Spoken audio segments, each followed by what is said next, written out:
Hello, and welcome back to the Silver Vitality Vault, your dedicated resource for maximizing health, independence, and vitality in the second half of life. The arrival of winter transforms our world into a beautiful, frosted spectacle. But beneath that beauty lies one of the most significant and often underestimated threats to our independence and long-term health: the icy fall. For adults over 50, a simple slip on a patch of black ice is not just an inconvenience, it can be a life-altering event. Falls are the leading cause of injury among older adults, and winter conditions drastically increase that risk. Hip fractures, head injuries, and the fear of falling itself can erode confidence and quality of life. Today, we are embarking on a deep dive, a truly comprehensive strategy to transform you from a potential victim of the ice into a master of winter mobility. We will dissect the why, the physical changes that make us more vulnerable. We'll cover the how, the critical environmental modifications and footwear engineering. And we will explore the technique, the mental and physical drills that will allow you to navigate slippery slopes with confidence and safety. This is the Silver Vitality Vault's definitive multi-part guide to staying firmly on your feet this winter. Let's begin this essential journey into slip-free living. Number 1. The physiological traps. Why we fall after 50. To prevent a fall, we must first understand the intrinsic factors within our own bodies that make a slip on the ice so much more dangerous now than it was 20 or 30 years ago. Aging fundamentally changes the three core systems responsible for maintaining balance: the visual, vestibular, inner ear, and somatosensory, touch, proprioception systems. The decline of proprioception and reaction time. Proprioception is your body's sixth sense, the unconscious awareness of where your body parts are in space without looking. It relies heavily on nerve endings in your joints and muscles. As we age, nerve conduction slows down, and the sensitivity of these receptors can decrease. When your foot hits an unexpected patch of ice, the brain needs to receive the slipping signal, calculate a corrective maneuver, like shifting weight or swinging an arm, and execute it by firing the necessary muscles. This entire process is called the righting reflex. After 50, the time it takes for this loop to complete, your reaction time, is measurably slower. On ice, where the slip happens in milliseconds, this delay can be the difference between a quick recovery and a hard impact. A slight delay in shifting your weight from the slipping foot is enough to lose the center of gravity entirely. Muscle mass and power loss. Sarcopenia. Sarcopenia, the age-related loss of muscle mass, disproportionately affects the powerful fast-twitch muscle fibers required for explosive recovery movements. When you start to slip, you need rapid, powerful contractions in your core and legs to stabilize yourself. If these muscles are weakened, or if the power output is insufficient, the body simply cannot generate the force needed to counteract the momentum of the fall. Furthermore, weak hip and leg muscles contribute to a more shuffling gait, which is intrinsically less stable on uneven or slick surfaces. The dual task interference problem. Winter often requires us to dual task, walking while carrying groceries, talking on the phone, or simply being distracted by the beauty or the cold. Studies show that as we age, the ability to maintain balance while simultaneously performing a cognitive task significantly declines. The brain prioritizes the cognitive task, the thought, the conversation, over the automatic balance controlling systems. This means that a distracted walk across an icy parking lot is exponentially more dangerous than focusing solely on foot placement. The moment you look away or lose focus, you lose your body's primary defense against the slip. Number 2. Environmental hazards. Decoding the ice threat. Ice is not just one thing. It comes in multiple dangerous forms, each requiring a different level of caution. Being able to identify and respect the specific type of slipperiness is crucial for risk management. Black ice, the invisible killer. Black ice is the most treacherous. It is a thin coating of clear ice that forms on pavement and is transparent, taking on the color of the surface below, making it virtually invisible. It typically forms when the temperature rises slightly above freezing, melting snow or moisture, and then rapidly drops back below freezing, often after sunset or overnight. The warning sign: the surrounding environment is the key. If sidewalks, driveways, or roads look wet, but the air temperature is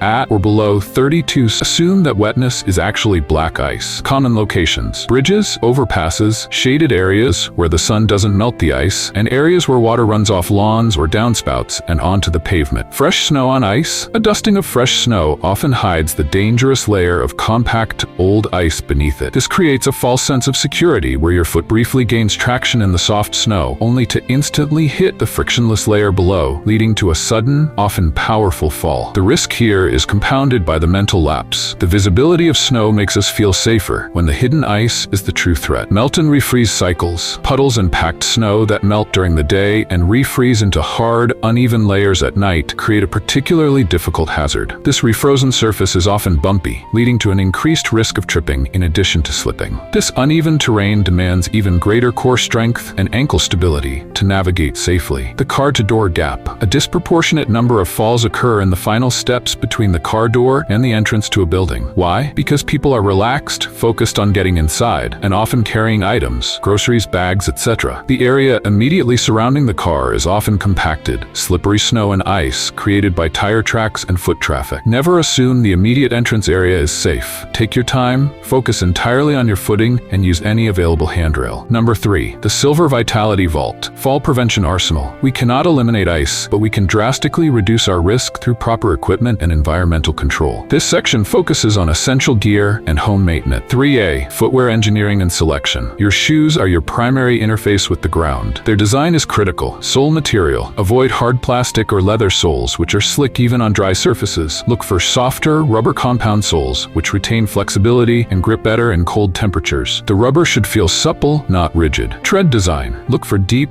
aggressive, and multi-directional treads. Cross-hatching or zigzag patterns are excellent because they create multiple points of contact, dispersing water and gripping uneven surfaces. Flat treads are useless on ice. The flat heel mandate. High heels, wedge heels, and boots with large, narrow heel blocks are fundamentally unstable. Choose flat or very low-heeled boots. A wide, stable base is your best defense. Traction devices. Optional but highly recommended. For truly icy conditions, invest in slip-on traction devices, often called ice cleats or spikes. These are rubberized harnesses that slip over your existing shoes and feature small metal spikes or coils that bite directly into the ice. They provide a level of traction that no rubber sole can match. Keep a pair in your car or purse for unexpected icy patches. 3B. Home and pathway maintenance. Most falls for adults over 50 happen near or in their own homes. Control your immediate environment. De-icing agent. Discipline. Don't wait until the ice is formed. Apply de-icing material, rock salt, specialized ice melt, or even cat litter sand for traction before a predicted freeze or snow event. Focus especially on entryways, steps, and the path to the mailbox. Gravel sand for traction. If you use a liquid ice melt, carry a small container of sand or fine gravel. If you encounter an unexpectedly slick patch away from home, sprinkling a small handful can provide a temporary, life-saving measure of traction. Railing safety. All outdoor steps must have a sturdy, well-secured handrail that extends the full length of the steps. Test your existing railings to ensure they can bear your full weight if you suddenly slip. Entrance matting. Place absorbent, non-slip mats both outside and immediately inside every exterior door. These mats trap moisture and snow before they can be tracked onto indoor hard floors, tile, linoleum, which can become just as slippery as outdoor ice. Number 4. The winter gait and body mechanics. The way you walk on a dry sidewalk must be fundamentally changed when navigating ice. A normal walking gait, heel striking first, is disastrous on ice. Your new best friend is the winter waddle or penguin walk. The penguin walk technique. Lower and forward center of gravity. The key to stability is keeping your center of gravity directly over your front foot at all times. On a normal walk, your weight shifts forward, often ahead of your feet. In the penguin walk, you slightly bend your knees and walk flat-footed, keeping your body's weight always perpendicular to the surface. Flat-footed steps. Instead of lifting your feet and striking with your heel, keep your feet close to the ground, taking smaller shuffling steps. Land the entire sole of your foot flat onto the icy surface simultaneously. This maximizes the contact patch and distributes your weight more evenly, minimizing the initial slippage that occurs with a heel strike. Shortened stride. Take short, deliberate steps. Longer strides displace your weight too far from your center of balance, requiring significant recovery power. Hands out of pockets. This is non-negotiable. Your hands are your stabilizers and your first line of defense. They must be free and slightly extended to the sides. If you start to slip, your arms instinctively swing out to help maintain balance or cushion a fall. Hands in pockets guarantees a harder, less controlled impact. The if you must carry rule. If you absolutely must carry items, ensure they are balanced and your hands are only partially occupied. A backpack is vastly superior to a shoulder bag as it keeps the weight centered on your core. If you are carrying groceries, only use one hand and keep the other hand free to steady yourself or grab a railing. If the path looks particularly challenging, make 2 trips. The cost of an extra trip is nothing compared to the cost of a hip fracture. Utilizing assistive devices. If you use a cane or walking stick, ensure it is equipped with a specific ice tip, a retractable metals spike during the winter months. A standard rubber tip is useless on ice and can even be counterproductive. The ice tip must be engaged whenever walking on exterior surfaces. This point of metal provides a crucial third point of contact and stability. Number 5, strength, stability, and the fear factor. The best way to prevent a fall on ice is to be so stable that even a slight slip doesn't result in a fall. This requires proactive, year-round training, not just winter awareness. The Silver Vitality Vault emphasizes exercises that target stability and reaction speed. Core and hip strength. The core, abdomen and lower back, and the hip complex, glutes and hip flexors, are the anchors of your stability. Strengthening these is paramount. Bridge exercises. Lie on your back, knees bent. Lift your hips off the floor until your body forms a straight line from your shoulders to your knees. This directly strengthens the glutes and core. Standing leg lifts. Stand near a counter for support. Slowly lift one leg out to the side or straight behind you. Hold for a few seconds and lower. This builds the often neglected side hip muscles crucial for lateral stability, preventing a side slip. Balance drills. Proprioception training. You can retrain your balance system. Perform these daily, always with a stable counter or wall within reach. Single leg stance. Stand on one leg. Start with 10 seconds and gradually work up to 30 or 60 seconds per leg. Once you master this, try closing your eyes for a brief period. This forces your somatosensory and vestibular systems to take over from your vision. Heel to toe walk, tandem walk. Walk forward, placing the heel of the front foot directly against the toe of the back foot for each step. This significantly narrows your base of support and forces intense balance control. Addressing the fear of falling, FOF. Ironically, the fear of falling often increases the risk of falling. When you are tense, overly cautious, and walk with a shuffling gait, which is distinct from the controlled penguin walk, your muscles are restricted, your stride is unnatural, and you are less able to react dynamically. Maintain confidence. Know that you have taken preventative measures, proper shoes, home maintenance, technique. Trust your preparations. Walk with intention. When walking, be present. Focus on where you are placing your feet. This is a task that deserves your full singular attention. If you must stop to answer a phone, do so on a stable surface. Don't let FOF paralyze your movement. Let preparation empower it. Number 6, the fall protocol. If a slip is unavoidable, despite all precautions, sometimes a slip is unavoidable. Knowing how to fall can significantly reduce the severity of the injury. The art of the controlled fall. The two most dangerous impacts are the back of the head and the hip joint. Avoid falling backward. If you feel yourself slipping, try to turn the fall into a sideways or forward direction. The hip is covered by muscle and flesh. The back of the skull is not. Tuck and roll. If possible, try to tuck your chin to your chest and slightly curl your body. A controlled side roll dissipates impact energy better than a rigid, straight-out fall onto a single point. Do not reach out with straight arms. Your instinct will be to throw your hands out to break the fall. This is the single fastest way to fracture a wrist or collarbone, a collisus fracture. Instead, try to absorb the impact with your forearms or hands slightly bent. The smart recovery. How to get up. Never try to scramble up immediately. Assess yourself first. Pause and assess. Take several deep breaths. Check for pain, especially in the head, neck, back, or major joints, hips, wrists. If there is severe pain, numbness, or inability to move, do not attempt to get up. Call for help or yell loudly for a neighbor. Roll to your side. If you feel capable, roll over onto your side, then carefully onto your hands and knees. Find a stable object. Crawl to the nearest stable chair, sturdy wall, or low bench. Use the half kneel. Place one foot flat on the ground so you are in a half kneeling position. Push up. Use your arms to push off the supporting object and use the powerful muscles of your front leg to push yourself slowly and steadily into a standing position. Sit down immediately.